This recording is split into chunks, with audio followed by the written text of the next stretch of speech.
अस्सलाम वालेकुम, मेरे चैनल पे खुश आमदीद। क्या हुआ, ये आज दूध कम क्यों है? होमवर्क करते हुए अम्मी की आवाज़ मेरे कानों में पड़ी। वो बाजी, आज फिर हवेली वालों ने सारा दूध खरीद लिया। ये तो मैं सिर्फ आप लोगों के घर देने आ गया, वरना बाकी लोगों को तो आज दूध दिया ही नहीं। दूध वाले ने जवाब दिया। ये क्या बात हुई? मगरिब की नमाज पढ़ती दादी ने तेज़ी से सलाम फेरा। हवेली वाले तुम्हारे ज़्यादा सगे लगते हैं, जो तुम अपने सालों से लगे हुए ग्राहकों को हर दूसरे दिन तकलीफ देते हो।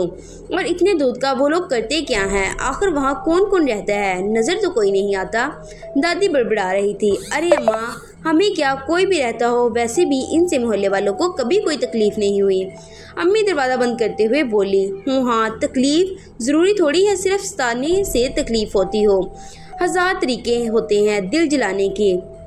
दादी मुसलसल बड़बड़ा रही थी। अम्मी ने बड़ी मुश्किल से अपनी मुस्कुराहट छुपाई, मगर मैंने महसूस कर लिया। हवेली वालों का जिक्र हो तो दादी का तलमलाना जाना लाजिमी था।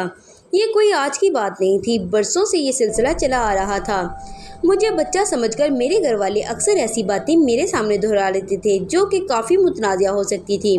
मेरी उम्र इस वक्त 12-13 थी, मगर मेरा जहन मेरी उम्र से कहीं आगे था।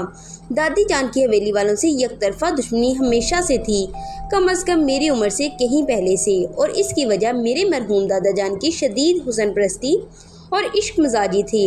अम्मी और अब्बू को अक्सर कोड वर्ड्स में और कभी साफ साफ आपस में ये तस्करा निकाले देखा था कि दादा जान और दादी जान में कभी लड़ाई झगड़ा होता तो इसका बैकग्राउंड सिर्फ कोई खातून ही होती थी, कभी जज्बाती तो कभी अमली तौर पर। हालांकि दादी अपनी जवानी में काफ़ी पुरकशिश हुआ करती थी।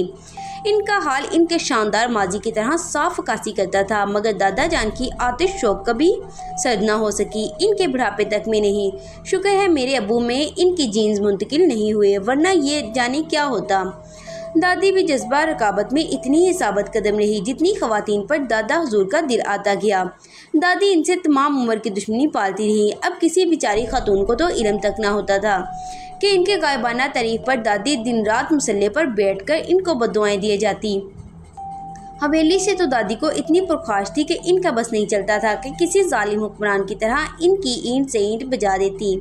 सुना था कि दादा जान ने किसी ज़माने में इस हवेली की किसी इंतहाई हसीन औरत की एक झलक देख ली और बस लगे रहे दिन रात हवेली के चक्कर काटने। वैसे तो इस तरह सैकड़ों झटकों से दादी ने का सामना किया था, मगर इस मर्तबा बात मुख्तलिफ थी। दादा तो जैसे दीवाने हो गए थे, बस नहीं चलता था कि क्या कर बैठे। दिन रात इस औरत के एक झलक देखने को तपती धूप में, दोपहर और सर्द रातों में हवेली के गिर्द मंडलाते रहते थे।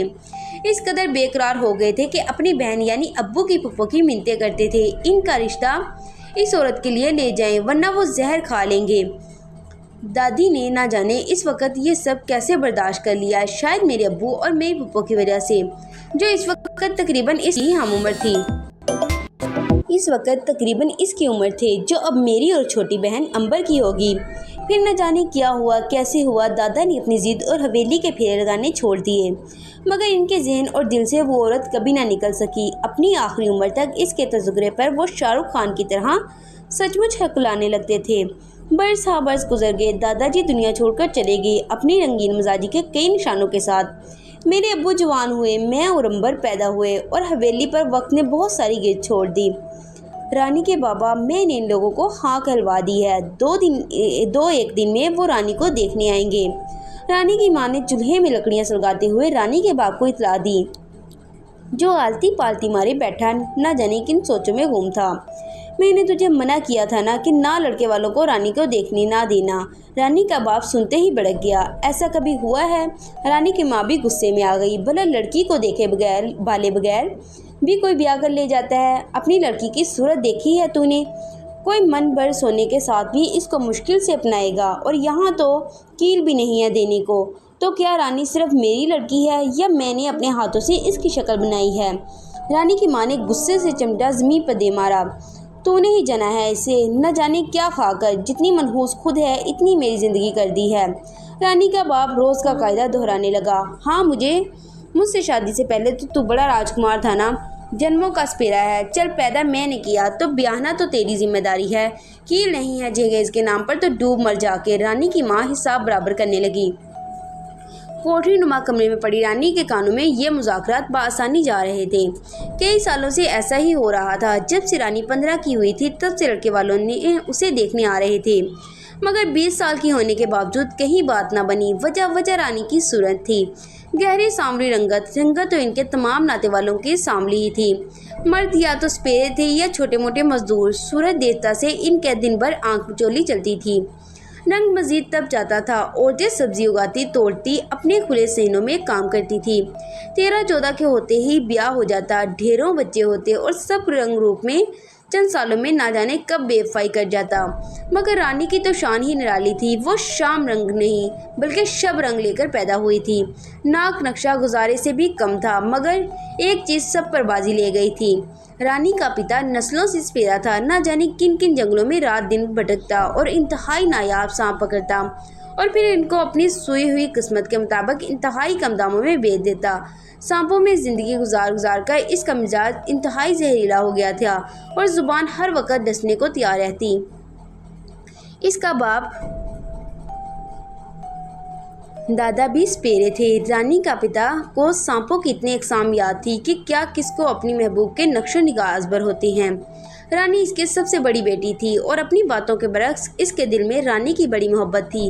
वो दिल से चाहता था कि रानी का ब्याह हो जाए और वो अपने ससुराल चली जाए, मगर जब रानी जन्म लेने वाली थी तो वो अपने साथियों के साथ दूर घने जंगलों में भटक रहा था।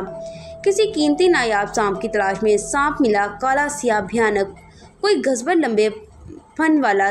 वो कोशिश के बावजूद इससे पकड़ा ना सका, मगर अपनी जान बचाने के लिए इसे सांप को मारना पड़ा। बड़ा जानलेवा मुकाबला हुआ था, मगर रानी का बाप जीत गया। सांप को ख़त्म तो कर दिया था, मगर घबराहट में एक गलती कर बैठा।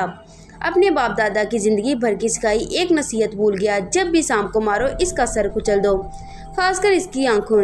मगर वो मकतूल सांप इस कदर भयानक और दबंग था कि रानी का बाप शायद ज़िंदगी में पहली मर्तबा खौफजदा हो गया और सर पर पाँव रखकर भाग खड़ा हो गया।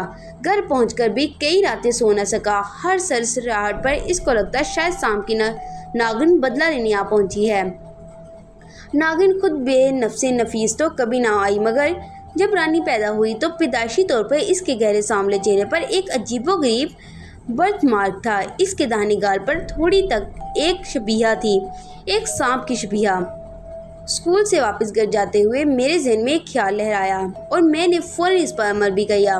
बरसों से मेरे जहन में पकती सीक्रेट्स अब उबल कर बाहर गिरने लगती थी। हवेली में बरसों पहले रहा करती थी एक हसीन जमील औरत, जिसकी एक झलक ने बीवी बच्चों वाले मेरे दादा को बेकरार कर दिया था, जिसमें ना कोई आता था ना कोई जाता था, मगर इसके अनदेखे मकीन 20-20 किलो दूध खरीदा करते थे।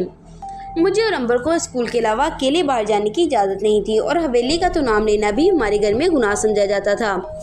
कल अम्मी और दादी के दरमियान होने वाली गुफ्तगू सुनकर मेरे दिल में एक शदीद जुस्तजू ने जन्म लिया। इस वक्त मुझे पुरस्कार कहानियाँ बहुत पसंद थी। बचपन तो अक्सर बेखौफ होता है। अंबर रोज़ मेरे साथ स्कूल जाती थी, मगर कल रात इसको तेज़ बुखार हो गया तो आज मैं अकेला था और मैंने इस मौका से फ़ायदा उठाने का पक्का इरादा कर लिया। कोई 15-20 मिनट चलने के बाद मैं हवेली के सामने खड़ा था। हवेली दूसरे घरों से हटकर बनी हुई थी, बिल्कुल अलग थलग। वो बिल्कुल शानदार नहीं थी, बल्कि इसको हवेली की बजाय किसी हवेली का खंडर कहना ज़्यादा मुनासिब था। बहुत पुरानी इमारत, हाँ इसका रकबा बहुत ज़्यादा था। उजाड़ लान दूर तक फैला हुआ था। मैं घास पर चलता इमारत के करीब आ गया। कदीम अंदाज का घर, तंग सीढ़ियाँ, बेहद तंग बालकुनियाँ, जिनके आगे भद्दी रीलिंग लगी हुई थी। मुझे हवेली ने कतन मरूब नहीं किया, लेकिन मुझे मशहूर कर दिया। मैं देर तक खड़ा बंद दरवाजे को तकता रहा। कई मरतबा कोशिश की कि दस्तक करके देखूं कि खोलेगा कौन दरवाज़ा। क्या वो खातून जिन पर दादा, लेकिन वो तो अब बहुत बुरी हो गई होंगी और क्या पता दुनिया में हों भी या नहीं। और फिर मैंने एक फ़ैसला कर लिया, कोई समझता कोई या नहीं। रानी के बाप ने इस पर एक नज़र डालकर ये बात जान ली थी कि रानी के चेहरे पर बनी वो सांप की शबीहा बेवजह नहीं हो सकती। रानी के पिता ने स्कूल की शक्ल तक नहीं देखी थी। इसकी अगली पिछली कई नस्लों में कोई चंद लफ्ज़ भी नहीं पढ़ सके थे, मगर इसको एक यकीन सा था, इसके वजदान के रहा था कि रानी कोई आम लड़की नहीं। सांप ने हो सकता है अपनी झलक रानी के चेहरे पर छोड़कर इससे इंतकाम लिया हो, मगर जो सांप इस कदर दराज दस्त हो कि वो अपनी माँ के पेट में मौजूद बच्ची के चेहरे को अपना आईना बना ले, इसका इंतकाम सिर्फ यहाँ तक महदूद नहीं होगा। आने वाला वक्त न जाने कौन सा घटना साथ लाने वाला था। रानी के साथ कौन सी तिलिस्म होशरुबा जुड़ने जा रही थी वो नहीं जान पा रहा था। हाँ, लेकिन इसके कहीं बहुत अंदर कोई इसको दहला रहा था, वॉर्न कर रहा था। जब तक रानी कम उम्र थी इसके पिता ने मजबूरन इसकी तरफ से आंखें बंद किए रखी, मगर जब रानी की दोनों छोटी बहनें भी अपने ससुराल चली गई तो वो अनजानी शर्मिंदगी से इसकी तरफ नजर ना उठा पाता था। रानी की सब सहेलियां अपने घरों की हो गई थी। रानी का चेहरा मजीद कुलमला गया था। वो आईने में शक्ल देखती तो खुद को ही ना देख पाती। भला मुझसे कोई क्यों ब्याह करेगा, मुझे तो खुद से डर लगता है। इसकी आंखों में आंसू भर जाते। रानी का बाप अपनी मर्दाना फितरत और अपनी जहालत से मजबूर था। वो सब जानते बूझते भी रानी की माँ से रात दिन झगड़ता। अपनी फ्रस्ट्रेशन निकालने का इसके पास सिर्फ एक जरिया होता। तो बाहर निकलती थी सैर सपाटे को जब रानी तेरे पेट में थी। चांद ग्रहण था इस रात को, कितना रोका था मेरी माँ ने तुझको। अब भुगत नतीजा। वो ठाठ से सारा इल्ज़ाम रानी की माँ पर डालता और वो गरीब चौंके असल वजह से लाइलम थी, शर्मिंदगी से सर डाल देती। लड़के वाले आए, रानी का दीदार का शर्फ हासिल किया और उल्टे पांव वापस लौट गए। कानों को हाथ लगाते, ना बाबा ना, कोई चलती फिरती नागन को अपने घर लेकर जाएगी। लड़की की माँ ने इस वक्त ना कहलवा भेजी। रानी इस रात पल भर ना सो सकी। सो तो इसका बाप भी ना सका था। रिश्ता ना हो सकना अलग बात है, मगर इस तरह दिल के छेद करने वाले जुमले सुन सुनकर वो थक गई थी। मुझे नहीं करना ब्याह, रानी ने खुद से फैसला किया। अब जानकर भी देखे कोई इस घर में।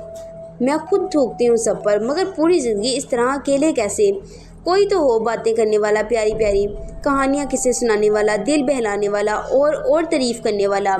और जाने क्या क्या सोच रही थी। शायद पूरे चांद की रात आने वाली थी। पूरे घर बल्कि पूरी बस्ती में उदास सन्नाटा था। लोग अपने घरों में बंद बेखबर सो रहे थे, मगर रानी कब से अपनी पलंग पर पड़ी चांद को तक रही थी। कितना सुंदर है, कितना गोरा। चांद पर भी तो दाग है, मगर इसके हसीन चेहरे पर तो दाग भी सत्ता है, जैसे किसी गोरी चिट्टी लड़की के गाल पर काला तिल। दरवाज़ा बजा तो वो बुरी तरह चौंक गई। कौन है? मैं बड़ी तेज़ी से इस घर के अंदर चल पड़ा, बल्कि दौड़ पड़ा था। न जाने क्यों हवेली का जायज़ा लेते लेते एक अजीब खौफ की लहर मेरे अंदर दौड़ गई। नहीं, मैं कभी इधर नहीं आऊँगा। क्या पता यहाँ कोई बच्चों को खा जाने वाला भूत रहता हो। अम्मी की सुनाई कई कहानियाँ मेरे जहन में घूम रही थी। जब अपने घर के सामने पहुँचा मेरी सांस में सांस आ गई, मगर चंद दिन के बाद जैसे मुझे कुछ होने लगा, जैसे मुझे कोई पुकारने लगा। हवेली मुझे अपनी तरफ खींचने लगी थी और इस आवाज़ में रोज़ बरोज़ शिद्दत आने लगी थी। सोते जागते मुझे हवेली, इसका बंद दरवाज़ा, इसके जारलान पुकारने लगा। आओ, सिर्फ एक मर्तबा आओ तो सही, अंदर आओ, अंदर आकर तो देखो कौन है अंदर। और फिर एक दिन, अरे बाबा, दरवाजे पर रानी का बाप था। वो पिछले कई दिनों से जंगल गया हुआ था सांप का शिकार करने। बाबा, रोटी लाऊं तेरे लिए? नहीं, तेरी माँ कहाँ है? बाबा कुछ अजीब से मूड में लग रहे थे। माँ सो रही है। तुम सच कह रही हो रानी के बाबा?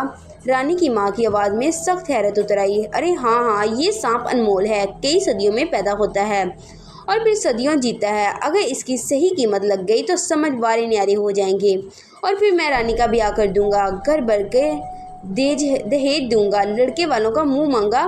इसके बाप की आवाज़ में ऐसा जोश था जो रानी ने पहली मर्तबा सुना था।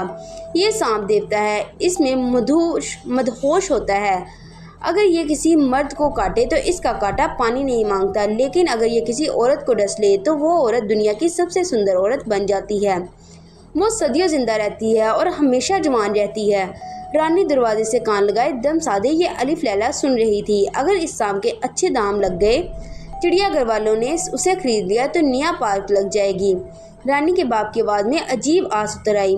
क्या वाकई सांप की काटी औरत मरती नहीं, सदियां जीती है, वो भी हसीन औरत वाली बनकर? रानी की माँ ने तमाम ज़िंदगी सांपों में गुजारने के बावजूद ज़िंदगी में पहली मर्तबा ऐसा सुना था। अरे हाँ बाबा, बिल्कुल ऐसा ही है। मगर रानी के पिता ने आगे कौन सी राम कथा सुनाई, रानी को बिल्कुल पता न चला। इसकी सोई तो बस अटक गई थी। इस सांप की काटी हुई औरत दुनिया की सबसे खूबसूरत औरत बन जाती है। इसकी नज़रें बाबा के हाथ में पकड़ी पटारी पर गड़ी हुई थी। मेरा दिल तेज़ी से धड़क रहा था, जैसे मेरे कानों में आज फिर हवेली के सामने खड़ा था। ना चाहते हुए भी मेरे कदम मुझको जैसे यहाँ से घसीट कर लाए थे। मैंने बड़ी हिम्मत करके दरवाजे पर दस्तक दी। ठक ठक ठक ठक ठक। काफ़ी देर इंतज़ार के बाद भी किसी ने दरवाज़ा नहीं खोला। शुक्र है मैंने सुख का सांस लिया और वापसी के लिए पलटा, मगर ऐन इसी वक्त ओह, मैंने जैसे सांस लेना भूल गया। आ जाओ, वो मुस्कुरा रही थी। अंदर आ जाओ। रानी की माँ, मैं शहर जा रहा हूँ, शाम का सौदा करने, देर से लौटूंगा। तो इस कमरे में किसी को मत जाने देना। रानी के कानों में अपने बाप की आवाज़ पड़ी। इसका दिल धड़कने लगा तेज तेज। सुबह से दोपहर हो गई, रानी का बाप वापस न लौटा। रानी बेकरार सहन के चक्कर काटती रही। माँ तो जैसे खुद सांप बनकर कमरे का पहरा दे रही थी। क्या करूं, न जाने कितनी मर्तबा रानी ने खुद से सवाल किया और फिर किस्मत का लिखा वो सफ़ा खुद ब खुद खुल गया, जिसके खुलने का वक्त आज लिख दिया गया था। रानी, मैं नदी पर बहन नहाने जा रही हूँ, अभी वापस आ जाऊंगी। तो इस कमरे का खास ख्याल रखना, कोई आ जाए तो अंदर न जाने देना। हाँ हाँ माँ, तो फिक्र ना कर, रानी बेताब होकर कहा। कांपते हाथों से रानी ने पिटारी पर से कपड़ा हटा दिया। वो गुमसुम हाथों में पिटारी थामे कितनी देर खड़ी रही। पिटारी के अंदर लर्जिश साफ महसूस हो रही थी, जिसे अंदर कोई चीज़ रेंग रही हो, हिल रही हो। आहिस्ता आहिस्ता इसने पिटारी का ढक्कन हटा दिया। अंदर मौजूद चीज़ एक झटके से फनकार कर इसके सामने आ गई। एक गहरी सुनहरी सोने जैसे सांप ने इसकी आंखों में आंखें डाल दी। उफ, इसने आहिस्ता से सांप को पकड़ लिया। दोनों मुकाबले एक दूसरे को तकते रहे, घूरते रहे। रानी ने आहिस्ता से अपनी गिरफ्त ढीली कर दी। सांप ने कसमसा कर एकदम ऐन इसी जगह जहां पहले से ही सांप की शबिया बनी हुई थी, रानी के चेहरे पर डस लिया। मैं गुमसुम बैठा इसको तक रहा था। उस कम उम्र और नादानी में भी इस हसीन चेहरे से नज़र हटाना नामुमकिन लग रहा था। क्या नाम है तुम्हारा? इसने मुस्कुराते हुए पूछा। मैं थोड़ी देर को अपना नाम ही भूल गया। अशर, बड़ा अच्छा नाम है। दूध पियोगे तुम? नहीं, मैंने नाक चढ़ाकर कहा। दूध मुझे गंदा लगता है, मैं घर में भी दूध नहीं पीता। अम्मी बहुत डांटती है इस बात पर। अच्छा, मगर क्या करें, मेरे घर में तो दूध के अलावा कुछ और खाने को होता ही नहीं है, इसने कहा। ओह, मुझे हैरानी हुई। जब ही तो आप इतनी गोरी हैं।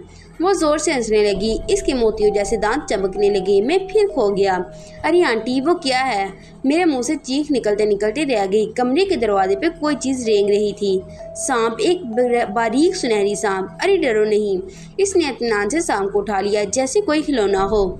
ये तो मेरा दोस्त है, यूँ समझो मेरा बेटा है, जैसे तुम अपनी माँ के बेटे हो। ओह वाकई, मुझे इस सांप से कोई खौफ ना महसूस हुआ, जैसे वो कोई छोटा सा कीड़ा मकोड़ा हो। मैं इत्मीनान से बैठा इससे बातें करता रहा। काफ़ी देर के बाद मैं जैसे नींद से जाग गया। अच्छा आंटी, मैं अब चलता हूँ, अम्मी इंतज़ार कर रही होंगी। अच्छा अशर, इसके लहजे में उदासी आ गई। फिर कब आओगे? इसने बेताबी से पूछा। जल्दी आऊँगा। ज़रूर आना, मैं रोज़ इंतज़ार करूँगी। अरे आंटी, दरवाजे पर पहुँचकर मुझे ख्याल आया, मैंने आपका नाम तो पूछा ही नहीं। मेरा नाम? इसके हसीन होठों पर मुस्कुराहट दौड़ गई। रानी। बस कर दे रानी की माँ। रानी के बाप ने रो रो कर हलकान होती रानी की माँ को एक मरतबा फिर तसल्ली दी। काश मैं रानी छोड़कर नदी पर ना जाती। मुझे क्या खबर थी, मैं बिल्ली को दूध का रखवाला बना रही थी। तेरा कोई दोष नहीं, ये ना होता तो कुछ और हो जाता। रानी का बाप खुलाओं में जाने क्या तलाश कर रहा था। रानी ये होनी अपनी जन्म कुंडली में लिखवा कर लाई थी। न जाने मेरी बच्ची कहाँ होगी, किस हाल में होगी। रानी की माँ सुबह से तड़प रही थी। वो सुखी होगी, जब तक जिएगी सुखी रहेगी। रानी के बाप ने खोखली आवाज़ में जैसे खुद को तसल्ली दी। उसे अब भूल जा, वो वापस कभी नहीं पलटेगी, पलट ही नहीं सकती। वो अब ना इंसान है ना मुकम्मल सांप, लेकिन अब वो अपना बाकी जीवन सांपों के साथ ही बिताएगी, सिर्फ सांपों के साथ। अरे अशर, मेरे छोटे से दोस्त। वो मुझको देखकर बहुत खुश हो गई। बड़े दिनों बाद आए हो। जी आंटी, दिल तो रोज़ करता था, मगर बाहर निकलने की इजाज़त मुश्किल से मिलती है। मेरी नज़र इसके चेहरे का तवाफ करने लगी। क्या देख रहे हो? वो समझते भूलते हुए शरारत से मुस्कुराने लगी। कुछ नहीं, मैं झिझक गया। आप पर ये साड़ी बहुत अच्छी लगती है। मैंने इसकी सुनहरी बॉर्डर वाली सियाह साड़ी का पल्लू थाम लिया। आज आप इतनी तैयार क्यों हैं? कहीं जा रही हैं? मैं तो कहीं नहीं जाती। अरे आंटी, इतना दूध? मेज़ पर पड़ा पड़ा सारा बर्तन दूध से लबालब भरा हुआ था। आज आप क्या न्याज दिलवाएंगी? अरे नहीं, वो बेसाख्ता हंसने लगी। आज पूर्णमासी की रात है, आज मेरे घर मेहमान आएंगे। वो क्या होता है? मैंने हैरत से पूछा। इस किस्म की रात मेरे लिए नहीं थी। आज पूरे चांद की रात है। थोड़ी देर में इसके घर में मुख्तलिफ साइज़ और रंगत वाले मेहमानों की आमद शुरू हो गई। न जाने कहाँ और किन किन कोनों से इतने सांप बरामद होने लगे कि गिनना मुश्किल था। सबसे हैरानकुन बात यह थी कि मुझे इससे सबसे हैरानकुन बात यह थी कि मुझे इनसे कितन खौफ महसूस नहीं हो रहा था, ना ही उन्होंने मुझ पर किसी इल्तिफात की नज़र डाली। आराम से दूध के बर्तन के पास जमा हुए और बाजमात दावत उड़ाने लगे। मैं और वो सोफे पर बैठे दिलचस्पी से सांपों को देख रहे थे। शाम के साए गहरे हो रहे थे। वो चंद दिए उठाकर ले आई। झिलमिलाते शोलों के पीछे इसके हसीन चेहरे ने आज रात के मुकम्मल चांद को पीछे छोड़ दिया था। आंटी, आपके घर लाइट नहीं है क्या? इसको कमरे को मुख्तलिफ हिस्सों में दिए रखते हुए देखकर मैंने पूछा। हाँ, वो चौंक पड़ी। नहीं, मेरे घर में बिजली नहीं है। मुझे ज़रूरत नहीं और मेरे दोस्त अंधेरे में भी देख सकते हैं। ये दिए तो मैं तुम्हारे लिए लाई हूँ, वो सांपों को देखते हुए बोली। चंद लम्हों में ही बर्तन खाली हो गया और तमाम सांप वापस न जाने कहाँ रूपोश हो गए। आंटी, मैं जैसे ट्रांस से बाहर आ गया। ये इतने सारे सांप, कुछ मत पूछो शर।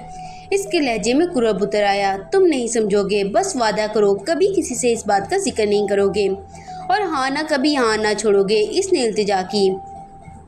मुद्दतों के बाद किसी इंसान को महसूस किया है, इससे बातें की हैं, वरना तो जीवन फंकारते और रेंगते हुए ही बीत गया। मैं किसी को कुछ भी नहीं बताऊंगा। Promise aunty. अरे वो क्या है? ड्यूटी से वापस घर जाते हुए जमील चौकीदार की नज़र एक सरसराती हुई चीज़ पर ठहर गई। अरे, इसने जल्दी से लाठी मजबूती से पकड़ ली। ये तो सांप है। जमील के पहले ही वार्ड ने सांप का काम तमाम कर दिया, मगर इसने हिफ्ज़े मातकद्दम के तौर पर डंडे मार कर सांप को कुचल दिया। गहरा सुनहरी सोने जैसा सांप इतना आसान हदफ बिल्कुल भी नहीं था, मगर एक तो बेचारा बहुत बूढ़ा हो चुका था, कोई 150 साल, और फिर आज बहुत जल्दी में था। आज अपने मुकर्रर से लेट हो गया था। थोड़ी देर में सुबह हो जाती और पूरनमाशी ख़त्म हो जाती। वो कहीं पहुंचने की धुन में मगन था, इसलिए जमील चौकीदार का निशाना खता ना हो सका और सांप बेचारा मारा गया, वरना वो वादा खिलाफ हरगिज़ ना था। मुझे इससे कोई कटे हुए वादे को ज़्यादा दिनों तक नहीं निभाना पड़ा। अगले ही दिन दिल को हाथों बुरी तरह मजबूर होकर मैं बहाना बनाते घूमता हवेली की तरफ चल निकला, मगर वहां पहुंचकर बुरी तरह चौंक गया। हमेशा की तरह आज हवेली का उजाड़ लॉन सुनसान नहीं पड़ा था, बल्कि वहां लोगों का हजूम था। लोग बाआवाज़ बुलंद न जाने क्या तबसरे कर रहे थे। मैंने अपना दूध वाले की पुरजोश आवाज़ पहचान ली। जी, वो वैसे तो सालों से एक हाथ से बाहर निकलता था दूध लेने और पैसे देने के लिए, मगर जब आज मैं यहाँ पहुँचा तो दरवाज़ा चौपट खुला था। मैंने बड़ी देर आवाज़ें लगाई, मगर कोई जवाब ना आया, तो मैं डरते डरते अंदर चला आया। तो सामने ही मैंने दूध वाले की पूरी बात ही नहीं सुनी। ना जाने क्यों मेरा दिल धड़कने लगा। मैं जल्दी से अंदर दाखिल हो गया। ओ, मेरे मुँह से बेसाख्ता चीख निकली। स्याह साड़ी, सुनहरी पल्लों वाली स्याह साड़ी में मलबूस कोई वजूद फर्श पर बेसुध पड़ा था, यकीनन मुर्दा। लेकिन ये वो तो नहीं, वो तो कोई इंतहाई मुकर्रबा सूरत बूढ़ी औरत की लाश थी। मैं इसके और करीब पहुंच गया। ये क्या है? इस औरत के स्याह चेहरे पर मजीद गहरा एक निशान था, अजीब सा, सांप जैसा। घर में तो कोई भी नहीं है। लोगों की आवाज़ें मेरे कानों में गूंज रही थी। शायद ये औरत घर में अकेली रहती थी, बिल्कुल अकेली। कोई सदियों पुराना किस्सा, कोई बुजुर्गों से सीना बसीना चली आई रिवायत। हो सकता है महज आधी सच हो और आधी मनगढ़ंत। कोई गहरा बरसों पर मुहित अकीदा साबित हो सकता है। ख्याल एक तहकीक जो काफ़ी अरसे से गर्दिश कर रही थी, वो ये कि आवाज़ कभी ख़त्म नहीं होती। सदियों पहले बोले गए अल्फाज कभी नहीं मरते, बल्कि इस दुनिया में ही कहीं नहीं कहीं मौजूद होते हैं, इस कायनात में गर्दिश करते रहते हैं। अगर तो ये रिसर्च सच साबित हो जाती और रानी की माँ बाप की परसों पहले होने वाली गुफ्तगू जो रानी ने ना सुन पाई थी रिवर्स की जा सकती, तो क्या सामने आता? रानी ने अपने बाप की बात सिर्फ वहाँ तक सुनी जहाँ तक इसने सांप की काटी औरत के सुंदर बन जाने का तज़किरा था। इसके आगे क्या कहा गया था इस किस्मत ना सुन पाई थी। इसके कान इस किस्मत के लिखे ने बंद कर दिए थे। रानी की माँ जिस औरत को ये सांप देता डस ले, वो दुनिया की सबसे सुंदर औरत बन जाती है। वो औरत सदियां जीती है, मगर इसकी एक शर्त है, हर साल इस तारीख को सांप इसको डसने आता है, चाहे दुनिया के किसी कोने में ही हो। और जो कभी सांप ना आ सके तो रानी की माँ की डरी हुई आवाज़ गूंजी, तो वो रात इस औरत की जीवन की आखिरी रात होगी। लेकिन वो सांप ज़रूर आता है, चाहे इसको कितनी कठिनाई से गुजरना पड़े। डसे बगैर ना औरत को चैन पड़ता है न सांप को। ये डंक असल में सांप देवता का संदूर होता है। एक बार काटने के बाद फिर वो किसी मर्द को इस औरत के करीब फटकने भी नहीं देता। धन दौलत, पहनना ओढ़ना, इसको सब मिलता रहता है। नहीं मिलता तो शोहर का सुख, बच्चों की खुशी, शाम फिर किसी मर्द को इसे छूने भी नहीं देता।